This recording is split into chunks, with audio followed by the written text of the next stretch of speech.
I'm with Ben Wilson, who's the CEO of Australian Gas Networks. Ben, tell us a bit about AGN. Sure. Australian Gas Networks is one of the largest gas distributors in Australia. So we don't bill the customer directly. We don't own the gas that we deliver, but we own the city and rural pipes across large parts of Australia, Melbourne CBD and large other parts of Melbourne, all of South Australia. We're one of two distributors in Brisbane. We also serve country New South Wales and Alice Springs, all up about 1.25 million customers nationwide. And before you joined AGN, you were in the UK. What were you doing over there? That's right. I came from a company called UK Power Networks. That's the electricity grid for London, the South East and the east of England. So like an Ausgrid, very large company, 8 million customers, but a lot of similar issues to the Australian market.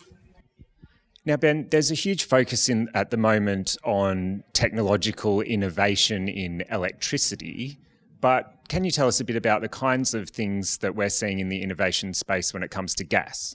It's a great question because we're all accustomed to change and innovation in electricity with solar, with batteries, with smart meters. In many respects, gas feels like it did 20 or 30 years ago. Nothing's changed. Cooktops, hot water, heating.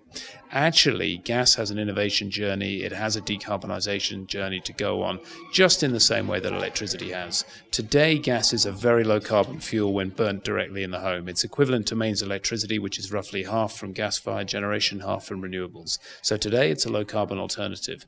But as electricity decarbonises, eventually gas will actually be a high carbon alternative and will have to decarbonise itself. And we need to think long term. Investments we make today will still be around 60 years from now. So this actually is an issue for today. So the journey that gas can go on actually is via renewable gas. And that really means biomethane, which is methane just like natural gas, but produced from renewable sources. So for example, anaerobic digestion of sewage or from biomass. Now, biomethane, if it's produced in that way, doesn't produce any net carbon dioxide, and it can be blended into the network in exactly the same way. So there's no impact on the system or on burners. The other source of renewable gas is hydrogen. Hydrogen, if you burn hydrogen, you just get water. So steam with heat. So if you produce the hydrogen in an environmentally friendly way, again, that's a zero carbon gas. One of the ways that we'll look to do that actually is using off-peak renewable power.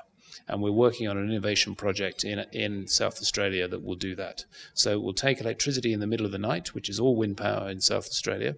It will electrolyse water, produce hydrogen, and we can blend that into the gas network.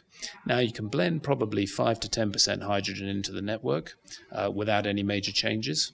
If you want more than that, you actually then would have to convert entire sections of the network to hydrogen. That's more of a long-term vision, but that's the pathway that will go on. And the event that we're here for is working together for a consumer-driven future.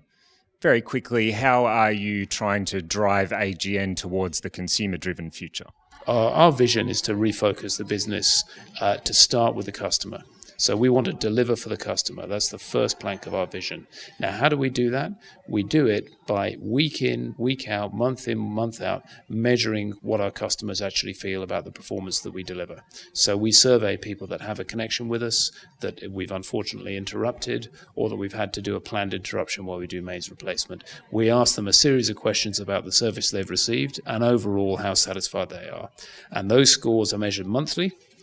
We measure them by region, so we can get some internal competition. If Victoria is delivering but South Australia is not, then we can have a tough conversation in South Australia on the issues.